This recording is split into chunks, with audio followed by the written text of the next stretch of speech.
तर कुत्रे आलेले आहे आणि कुत्र्यांना नैवेद्य वगैरे दिलेले आहे. तर 4 कुत्र्यांना नैवेद्य दिलेले आहे आणि गाईला दिलेला आहे.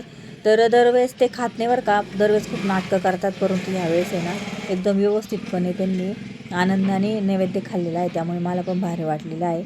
असं दरवेळेस नाही खाल्ल्यामुळं असं वाटायचं का काही प्रॉब्लेम आहे काय पारायण करण्यासाठी. तर यावेळेस त्यांनी मस्तपैकी खाऊन घेतलेले, त्यामुळे भारी वाटतंय.